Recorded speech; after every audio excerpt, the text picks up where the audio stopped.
Deputado, deixa eu incluir aqui meus parceiros de bancada nessa conversa. Augusto Nunes. Deputado, boa noite. Muito obrigado pela entrevista. Vou pedir que você explique didaticamente para tanta gente que não conhece, não sabe exatamente o que está havendo, como é que se dá essa roubalheira no INSS. Como é que é a forma de desvio? Boa noite. Quem deve checar a situação? Como é que é? A fórmula é antiga dos sindicatos. Aliás, são sindicatos, na realidade são organizações criminosas travestidas de sindicatos.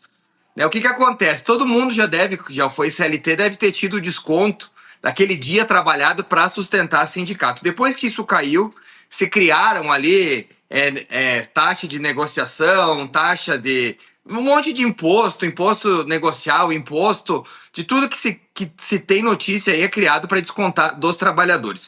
O que esses sindicatos fizeram? Eles levaram essa estratégia de desconto forçado para o pagamento de aposentados. Então, o que acontecia? Eles falsificavam, obviamente, a assinatura, falsificavam a autorização de muitos que sequer têm capacidade de autorizar algo, porque não só desaposentados era descontado, mas também de pessoas inválidas, e eles faziam de uma forma compulsória esses descontos, alguns de 15, 20, 30, 50 ou até mais. E aí a pessoa ia atrás para tentar reaver o seu dinheiro, e pelo que a gente viu nas reportagens, muitas vezes ela era informada que não tinha o que fazer e que até se poderia ser cancelado o tal do desconto, mas o que foi roubado não voltaria. Então, a fórmula é a mesma. Os sindicatos, depois que o imposto sindical deixou de ser obrigatório, eles tentaram criar novas formas de sobreviver. Afinal, é um bando que não trabalha e que vive às custas dos outros.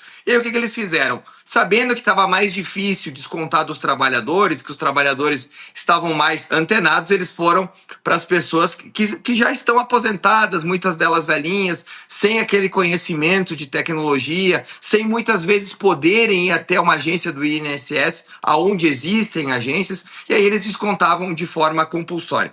Agora, uma coisa que a gente tem que falar aqui, e que é muito importante a gente salientar.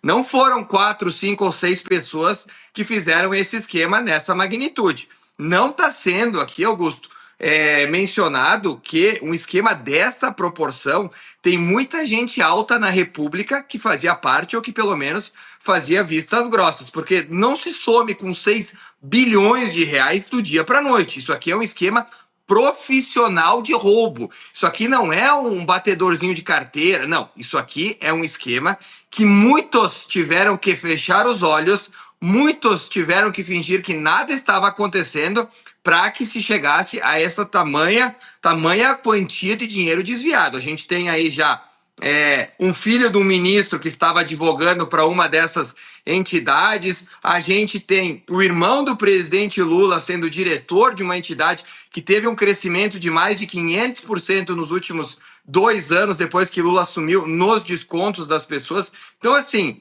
a CPI, ela é fundamental. E aí a gente vai ver o governo nos próximos dias, certamente, trabalhando, oferecendo emenda, ameaçando o parlamentar para que retire as assinaturas, ou o Hugo Mota sendo ainda mais achacado pelo Supremo, ou propriamente pelo Executivo, para que não tome uma providência e abra a CPI. A novidade é que agora o Senado também está querendo construir uma CPMI. Então, o que a gente deve ter aí pela frente é uma investigação profunda sobre essa máfia que lesou os mais carentes, os mais expostos, que são os nossos aposentados.